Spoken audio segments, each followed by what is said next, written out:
Mister Barampuram Paramjyothi Badrinath. Yes sir. మీ మొదటి ప్రశ్న ఏంటంటే గాంధీని షూట్ చేసింది ఎవరు? గోడ్సేనా? అన్నా గోడ్సేనా? చెప్తానమ్మా చెప్తాను. వాడు అడుగుతున్నాడుగా చెప్పరా తాత. చెప్పరా లేదంటే మీ అమ్మను కొట్టి చంపేస్తాడు.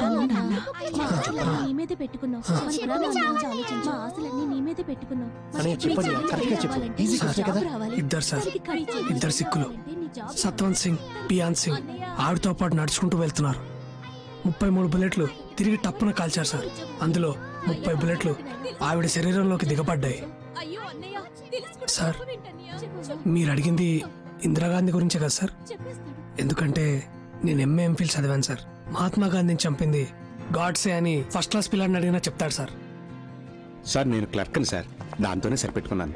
మా అబ్బాయి సిబిఐ ఆఫీసర్ సార్, దానికి తగ్గ అర్హతలన్నీ ఉన్నాయి సార్. ఏ పిల్లాడైనా చదువుకునేటప్పుడు డాక్టర్ అవుతానో, ఇంజనీర్ అవుతానో, కలెక్టర్ అవుతానో అంటాడు. కానీ మా అబ్బాయి చిన్నప్పటి నుంచి సిబిఐ ఆఫీసర్ అవుతానని అనేవాడు. నాకు కల అదే సార్, వాడు ఆశయం కూడా అదే సార్. అందుకే ఆల్ ది బెస్ట్ రా. రేయ్ ఈసారైనా పోలీస్ అవుతావుగా? అవుతాను రా. రే బస్ అవుతుంది చూడు, ఈసారి మిస్ అవ్వకూడదురా. ఉద్యోగం రండి. పోలీస్ అవుతాను రా. టీకి డబ్బులు ఇవ్వకుండా వెళ్ళిపోతున్నారా? అన్నా టీకి డబ్బులు ఇచ్చాలన్నా. ఎంఏ ఎంఫిల్ చదివారు కానీ క్లర్క్ ఉద్యోగానికి అప్లై చేశారు. తెలుసు సార్. ఈ ఉద్యోగానికి మీ క్వాలిఫికేషన్ ఎక్కువ తెలుసా? నేను సైకిల్ స్టాండ్ లో టోకన్లు ఇచ్చే పని చేస్తున్నాను సార్. నాకు ఇది పైలట్ లాంటి జాబ్ సార్. నాకు ఓకే సార్. నేను రికమెండేషన్ కోసం రాలేదమ్మా. రేపు ఇంటర్వ్యూలు ఉన్నాయంటగా, అది మీరే చేస్తున్నారని తెలిసింది. ఉత్తమ్ దాస్ గారు కూడా ఉన్నారంటగా. మా అబ్బాయికి ఉన్న అర్హతలకి గ్యారంటీగా పాస్ చేస్తాడు. కానీ మా వాడు మధ్యలో తింగరాశాలేసి నా పరువు తీస్తాడేమో అని భయంగా ఉంది. మీరే కాపాడాలమ్మా. నేను చూసుకుంటాను. చాలా థ్యాంక్స్ అమ్మా. గొడుగు గురించి చెప్పా. ఇదేంటిది? రేయ్ వేరే ఏదైనా జాబ్ చూసుకోవచ్చు కదరా, ఎందుకు పోలీస్ పోలీస్ అని పడి చేస్తావు? పైగా మీ ఆవిడ తిడుతోంది, వేరే పని ఏదైనా వెతుక్కోవచ్చుగా. రేయ్ మనం కోరుకున్నది జరగాలంటే కొంత టైం పడుతుందా? పెళ్ళాన్ని తిడుతుందని లక్ష్యాన్ని మార్చుకోలేమురా. రేపు పెళ్ళైతే తెలుస్తుంది. అన్నా అన్నా అన్నా నా ఉద్యోగం గురించి చెప్పాను కదన్నా, ఏమైంది? వెంకటస్వామి చెప్పాడని చెప్పు. సరే నేను ఇంతకు ముందే చెప్పాను, నువ్వు ఒకసారి అయ్యగారు డబ్బులు అడిగితే నేను ఇవ్వలేనన్నా. నేను ఆల్రెడీ చెప్పాను, నువ్వు వెళ్ళి కాలు పని అయిపోతుంది. ఇది కేవలం క్లర్క్ జాబ్ అయినా కాస్ట్ డిపాజిట్ కట్టాలి. అంత డబ్బు మీ దగ్గర ఉందా? డబ్బు లేదు కాబట్టి జాబ్కి వచ్చాను సార్. పని చేస్తేనే కదా సార్ డబ్బులు వచ్చేది. ఇప్పుడు ఈ జాబ్కి మీరు డబ్బులు అడిగితే మీరు జాబ్ ఇవ్వండి సార్, అప్పుడు నాకు డబ్బులు వస్తాయి కదా సార్. ఆ డబ్బులు మీకు ఇచ్చి ఈ జాబ్ నేను కొనుక్కుంటాను సార్. మీరు నాకు డబ్బులు ఇస్తారా సార్?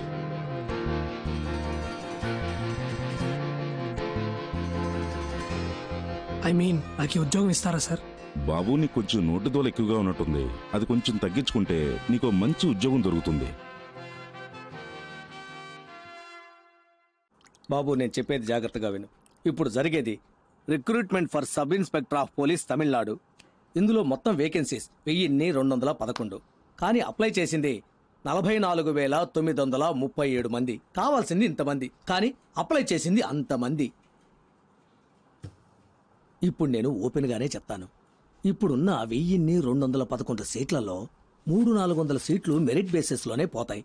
మిగిలింది పైనుంచి కింద వరకు రికమెండేషన్, మనీ, పొలిటికల్ ఇన్ఫ్లుయెన్స్ అది ఇదిని పోతాయి. అందులో 40 సీట్లు మాకుంటాయి. ఇప్పుడు 85 నుంచి 1 దాకా తీసుకుంటున్నారు. షణ్ముఖాచారి చెప్పాడు కాబట్టి 75కి ఫినిష్ చేద్దాం. ఏమంటారు సార్? నాకిది 4th అటెంప్ట్ సార్. మొదటి 300లో ఉంటానో లేదో తెలియదు సార్, కానీ ఆ 1500లో నేను తప్పకుండా ఉంటాను సార్. అంతా కరెక్ట్ గా జరిగితే నాలాంటి వాళ్ళు గెలుస్తాం సార్, ఖచ్చితంగా గెలుస్తాం సార్. ఇక్కడ అంతా కరెక్ట్ గా ఉంటే ఎవరు కరెక్టో వాళ్ళే గెలుస్తారు సార్. విషయం లేనోళ్ళేమో ఇక్కడ, విషయం ఉన్నోళ్ళేమో ఎక్కడో అలా కనిపించకుండా మాయమైపోతున్నారు సార్. నువ్వు పోలీస్కి ట్రై చేస్తున్నావా? పోలీసా? పోలీస్ అంటే అది మళ్ళీ రొటీనే కదా సార్. మంది ఇప్పుడు వేరే కొత్త ట్రాక్. మన ఫ్రెండే పోలీస్ అని పాపం పిచ్చిగా ఉన్నాడు సార్. ఒక ఇంటర్వ్యూకి వెళ్తున్నాం sir.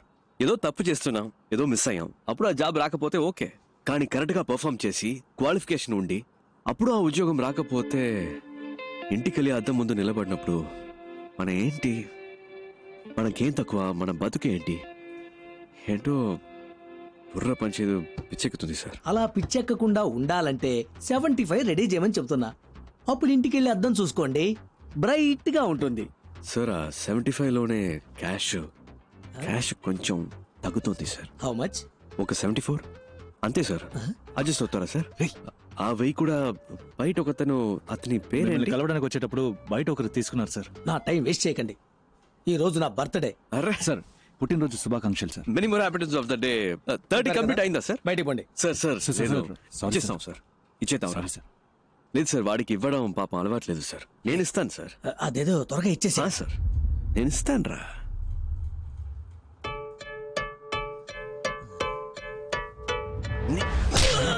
Happy birthday sir, my gift. పట్టుకోండి, వదలకండి.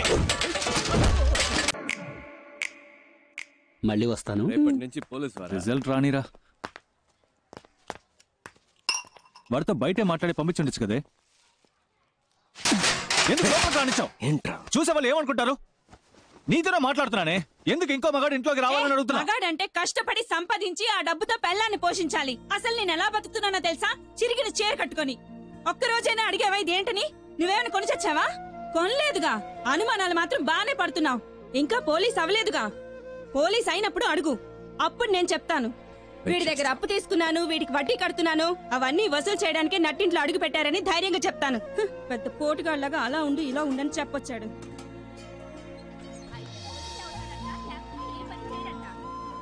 ఏంటి బావ, నాకు ఈ ఉద్యోగం రాలేదంటే చచ్చిపోతాను రా. డేయ్ ఛీ, లేదంటే ఇదే నన్ను చంపే. ఊరుకోరా. ఈ లోకంలో ప్రతి ఒక్కడికి పోయేలోగా చేయాల్సిన పనంటూ ఒకటి ఉంటుంది. దాన్ని మనం వదిలేసిన అదే మనల్ని వెతుక్కుంటూ వస్తుంది. నువ్వు పోలీస్ ఆఫీసర్వే, మన సిబిఐయే. రేపు నీకు రిజల్ట్, నాకు ఇంటర్వ్యూ, ఈ రెండు సక్సెస్సే. ఓకే, నేను తీస్తానన్నా. హలో హలో, నేనే. పవన్ చెప్పు. మన గురించి ఏ పేపర్లోనూ న్యూస్ రాలేదు. తెలుగు, తమిళ్, మలయాళం, కొరియన్, బెంగాలీ ఏ పేపర్లోనూ ఒక్క ముక్క రాలేదు. మనల్ని ఎవరు కనిపెట్టలేరు. ఏ సమస్య లేదు. మ్యాటర్ జాగ్రత్త. భద్రంగా ఇంట్లో పెళ్లికి తీసుకొచ్చే. అలాగే.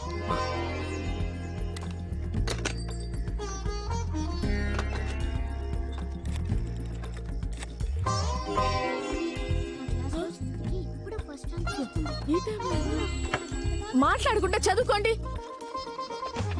ఏమండి? ఏమైంది? సరే సరే సరే సరే. అయ్యగారి కాఫీ ఇవ్వండమ్మా. జాగ్రత్త, తొందరగా. లేవే, ఎంతసేపు పడుకుంటావు? వేళా పాలా లేకుండా నిద్రయండి. హలో తిలక్, బాగున్నావా? పేపర్లో చూసావా? మన గురించి ఏమైనా వచ్చిందా? ఏమీ లేదు. No problem. పెళ్లి పనులు చూసుకోక నేను వచ్చేస్తాను. మంచి మాట చెప్పు. Good morning sir. Good morning. Good morning అయ్యా. Morning sir. Good morning sir. Uttam Das, నాకు తెలియకుండా రైడ్ ఏమైనా కండక్ట్ చేశారా? రైడా? ఎస్. మినిస్టర్ అంగలింగం ఇంట్లో. ఏ ఇంట్లో? కారైకుడిలో నీ పేరు చెప్పే రైడ్ చేశారట. నా పేరు చెప్పా?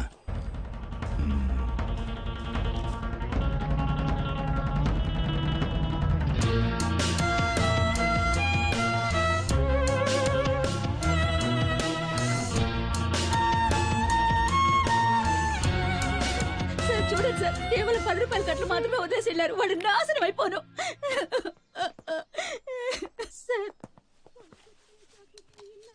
ఓ కంప్లైంట్ ఇవ్వండి సార్, యాక్షన్ తీసుకుంటాం. నేను వాళ్ళ మీద కంప్లైంట్ ఇచ్చి మీరు యాక్షన్ తీసుకున్నప్పుడు పార్టీ నా మీద యాక్షన్ తీసుకుంటుంది. పోతే పోయినండి సార్, ఏదో మళ్ళీ సంపాదించుకోవచ్చు. పోయిన పేరు మళ్ళీ రాదుగా. మూడో గంట తెలియకుండా మీరే ఏదో చేయండి. ఇంతకే మీరు ఒరిజినల్లేనా? డబ్బు పోయాక తెలివి పెరిగిందా సార్? అది వదిలేయండి సార్. అసలు వాడి నట విశ్వరూపం ఉంది చూసారు. ఇదిగో వీళ్ళే సాక్ష్యం. కమలాసన్ని మించిపోయాడు సార్. సార్, వారెంట్ పేపర్స్ చూసినప్పుడు కరెక్ట్గానే ఉన్నాయి. కొంచెం కూడా సందేహం రాలేదు. Sorry sir. రైడ్ తాలూకా వారెంట్ పేపర్స్ ఎలా ఉంటాయో తెలుసా? ఎప్పుడైనా చూసావా? గోల్డ్ జ్యువెలరీ సీజ్ చేసే అధికారం సిబిఐకి లేదు. ఆ అధికారం ఇన్కమ్ ట్యాక్స్ డిపార్ట్మెంట్కి మాత్రమే ఉంది. ఏ బొంగు తెలీదు. రికమెండేషన్స్తో లంచాలిచ్చి ఉద్యోగాలు చేరతారు. సరే, నువ్వు వాళ్ళని చూసావు కదా, పెట్టే బేట సర్దుకునొచ్చాయి. వాళ్ళని పట్టుకునే వరకు నువ్వు నాతోనే ఉండాలి. అర్థమైందా మిస్టర్ చిరంజీవి? అలాగే సార్. చిరంజీవి అనే పేరు నీకు సూట్ అవ్వలేదే, ఏం చేద్దాం? కేసు అయ్యే వరకు పేరు మార్చేద్దామా? ముద్ద పప్పు. బాగుందా? ఓకే.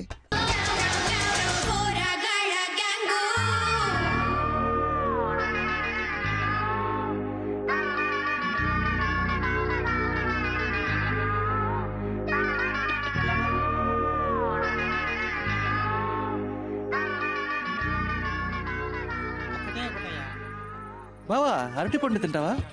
చాలరా, ఇదిగోండి. చాలా ఇందాకే ఫుల్ అయిపోయింది. వా సూపర్ ఫుడ్ గా. ఏంటగా హ్యాపీయా? ఎక్కడబ్బాయి, ఒకదానికి పెళ్ళైంది, ఇంకా 7 ఉన్నారు. ఇంతకంటే బాగా చేద్దామక్క. ఏంటో బాబు, ఎవరెవరో మధ్యలో వచ్చేస్తున్నారు, వాళ్ళందరికీ నువ్వు ఇచ్చేస్తున్నావు. నేను అది తప్పంటం లేదు అబ్బాయి, అది వదిలే. బట్ ఇలా చేసే వాళ్ళకి ఓ కథ ఉంటుందంటే ఫ్లాష్ బ్యాక్.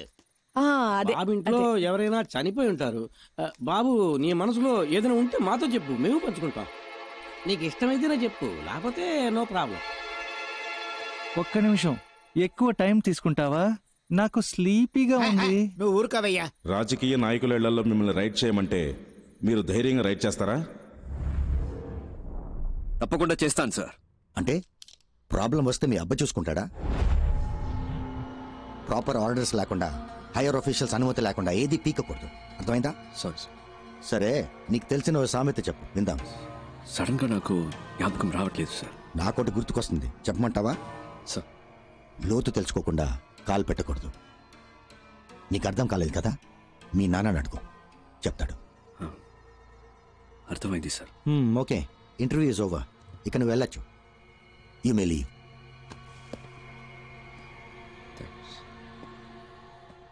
సార్, ఇప్పుడు ఒక సామెత గుర్తొస్తోంది, చెప్పనా సార్? బలహీనుణ్ణి బలవంతుడు కొడితే బలవంతుణ్ణి దేవుడు దండిస్తాడో లేదో ఒక్కడొస్తాడు సార్, వాడు వాడికి యముడవుతాడు. వచ్చినప్పుడు చూద్దాం.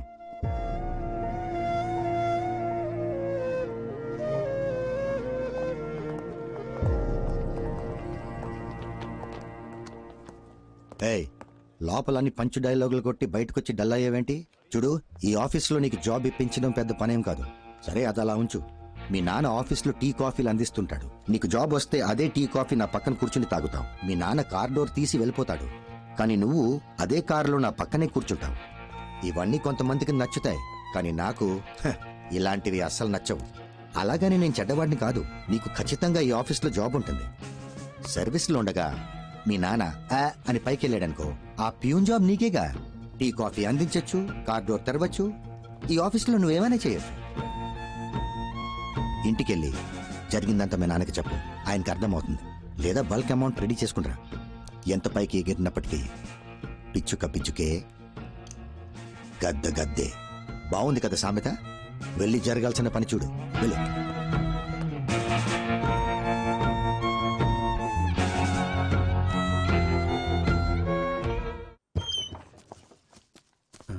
నానా, ఏం నాన్న ఇంత లేట్ అయింది? ఫ్రెండ్స్ తో గ్రౌండ్ లో మాట్లాడుతున్నాను. సరే, ఇంటర్వ్యూ ఎలా జరిగిందిరా? క్వశ్చన్లు టఫ్ గా ఉన్నాయా, ఈజీగా ఉన్నాయా? ఈజీ. ఆఫీసులో మీ నాన్నంటే అందరికి మంచి అభిమానం రా, అది నీ మీద కూడా చూపించే ఉంటారా? మేడం బాగా రిసీవ్ చేసుకున్నారు. ఉత్తమ్ దాసే కొంచెం అనుకున్నా. ఏం చేశాడా ఉత్తమ్ దాసు? నా మీద పగతో నీ మీద కక్ష సాధించాడా ఏంటి? చీచి, చాలా మంచోడు, ఏం చేయలేదు. ఒక క్వశ్చన్ అడిగాడు, అవునా? నేను కరెక్ట్ గా సమాధానం చెప్పాను. ఉద్యోగం కన్ఫర్మే కదా? వస్తుంది నాన్న. సంతోషం రా. అన్నం తిందావా? ఉద్యోగం కన్ఫర్మ్ అంటున్నావు, మరి మొహం ఏంట్రా అదోలా ఉంది? ఏ ఎలా ఉంది ఇప్పుడు? ఉద్యోగం కన్ఫర్మ్ అయినట్టేగా? వస్తున్నా, చాలా మంది ఉన్నారు. అయితే అవనే, హెవీ కాంపిటీషన్. రిజల్ట్ రాని చూద్దాం. అయినా నీకు ఉద్యోగం కన్ఫర్మే కదరా? అదే అడుగుతావు ఎందుకు? ఉద్యోగం వస్తే తిని పెడతావా? బాగా ఆకలని చెప్పానుగా, ఫుడ్ పెట్టు, ముందు తింటాను. సర్లే, అంత కోపం ఎందుకు?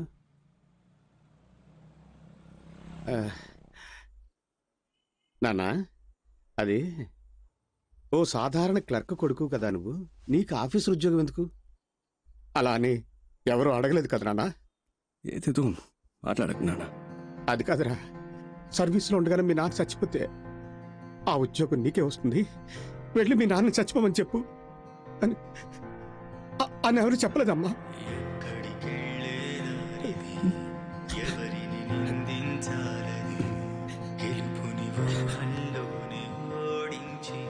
ముందెళ్ళి కాళ్ళు చేతులు కడుక్కురానన్నా, అన్న పెడతాను.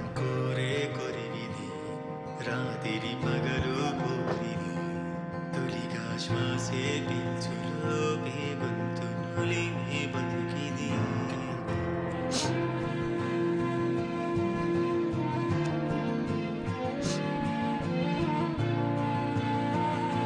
అనోయ్ ఇందాం రా.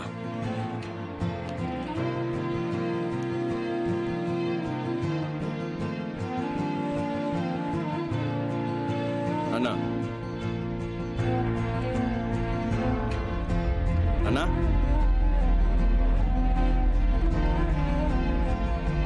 అనోయ్ నాన్న నాన్న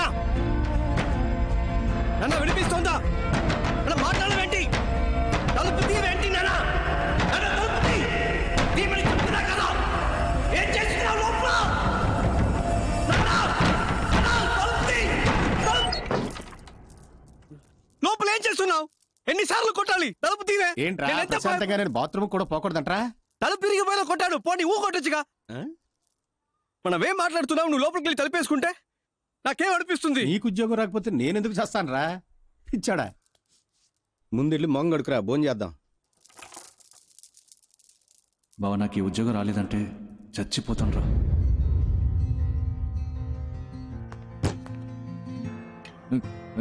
రే నా పిల్లం వాడితో లేచిపోయిందిరా బావా. అదేరా నేను కూడా ఆ రోజు గొడవ పడ్డాను వాడితోనే. ఉద్యోగం దొరకలేదన్నాన్రా. మనకు ఉద్యోగం ఎవడిస్తాడు? మన దగ్గర డబ్బులు లేవు కదా. అందరికీ తెలిసిపోయి ఉంటుంది కదా ఉన్న కాస్త పొరుగు. సరే సరే అది వదిలే. నీకు ఉద్యోగం దొరికిందా?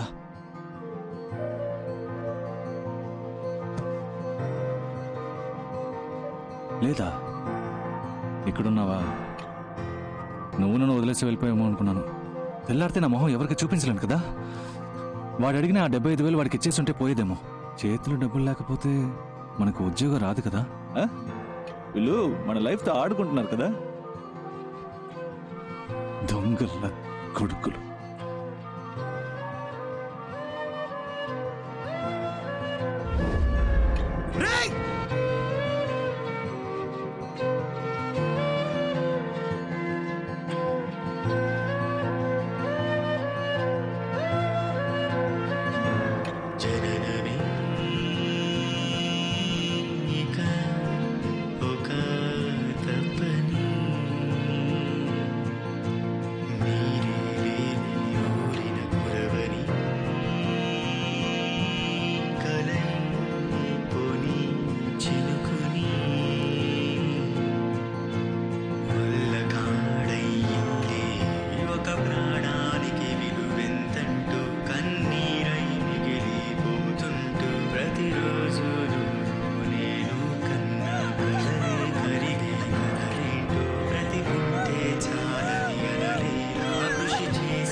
నాన్న పోతేనే బాధ ఉంటుందా? వాడు పోయినప్పుడు అలాగే అనిపించింది. ఆత్మహత్య తప్పే. చదువుకోలేకపోయాం.